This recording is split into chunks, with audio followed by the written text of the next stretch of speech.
semuanya, Assalamualaikum warahmatullahi wabarakatuh. Perkenalkan, nama saya Nurholis dengan NPM 2241101. Saya dari kelas manajemen 22A.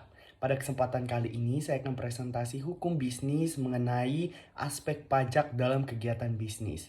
Jangan sampai di skip videonya karena banyak banget manfaatnya buat kita semua.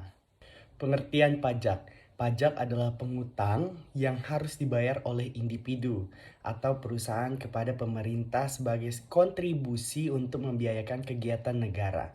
Dan fungsi pajak bertujuan untuk mendapatkan pendapatan bagi pemerintah dan mempengaruhi kegiatan ekonomi dalam kegiatan bisnis.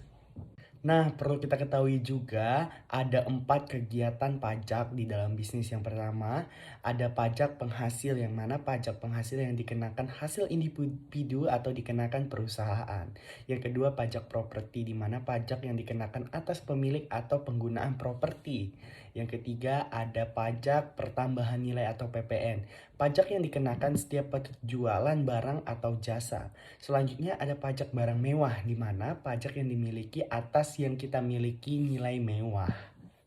Nah, dari perpajakan juga memiliki beberapa prosedur, yaitu terdiri dari pendaftaran NPWP, di mana mendaftarkan diri sebagai wajib pajak dan mendapatkan nomor pokok wajib pajak atau NPWP.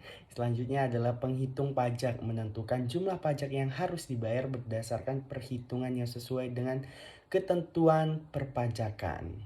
Lalu yang ketiga adalah penyampaian SPT, di mana penyampaian SPT menyampaikan surat pemberitahuan SPT tahun ke tahun atau kantor pajak yang berwenang. Ada beberapa strategi penghindaran dan pengurangan pajak yang harus dibayar menggunakan metode mengurangi pajak yang harus dibayar. Memanfaatkan insentif dan rilis yang disediakan oleh pemerintah, lalu merencanakan struktur bisnis dan investasi untuk memaksimalkan efisiensi pajak. Pengaruh perubahan kebijakan pajak terhadap bisnis. Ada 3 poin yang perlu kita ketahui, yaitu dampak ekonomi, terdiri dari perubahan kebijakan pajak yang dapat mempengaruhi keputusan investasi dan bertumbuhnya ekonomi. Yang kedua, perubahan strategi, di mana perubahan harus menyesuaikan strategi bisnisnya untuk mengatasi perubahan kebijakan pajak yang mungkin terjadi. Yang ketiga, tantangan dan peluang, di mana tantangan dan peluang memiliki perubahan kebijakan pajak yang dapat menciptakan tantangan baru sekaligus peluang bagi inovasi dan perubahan. Dan perlu kita ketahui dan kita pahami juga, ternyata ada 3 pengaruh yang bisa kita alokasikan kepada terhadap jenis pajak. Nah, di sini saya juga akan menjelaskan kesimpulan, di mana di kesimpulan ini kita bisa memahami bersama, yaitu pajak adalah aspek penting dalam bisnis yang perlu diperhatikan dengan sesama.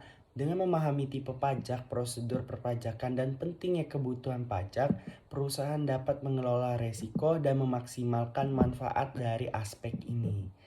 Pajak dapat menjadi faktor penting dalam memilih lokasi bisnis karena berbeda pajak dengan negara dengan mempengaruhi biaya produksi. Selain itu, pajak juga dapat mempengaruhi penggunaan teknologi karena pajak dapat memberikan insentif bagi perusahaan dan mengadopsi teknologi baru. Dengan adanya pajak, maka posisi keseimbangan akan berubah karena prosedur menawarkan harga jual yang lebih tinggi. Akibat keseimbangan, pasar yang menentukan menjadi lebih baik dan lebih tinggi. Harga dari keseimbangan sebelumnya ada pajak dan jumlah keseimbangan pun akan lebih sedikit. Nah, ini saja materi kita pada video kali ini. Mohon maaf jika ada kesalahan. Saya Nurholis pamit undur diri. Sampai bertemu di video selanjutnya. Wassalamualaikum warahmatullahi wabarakatuh.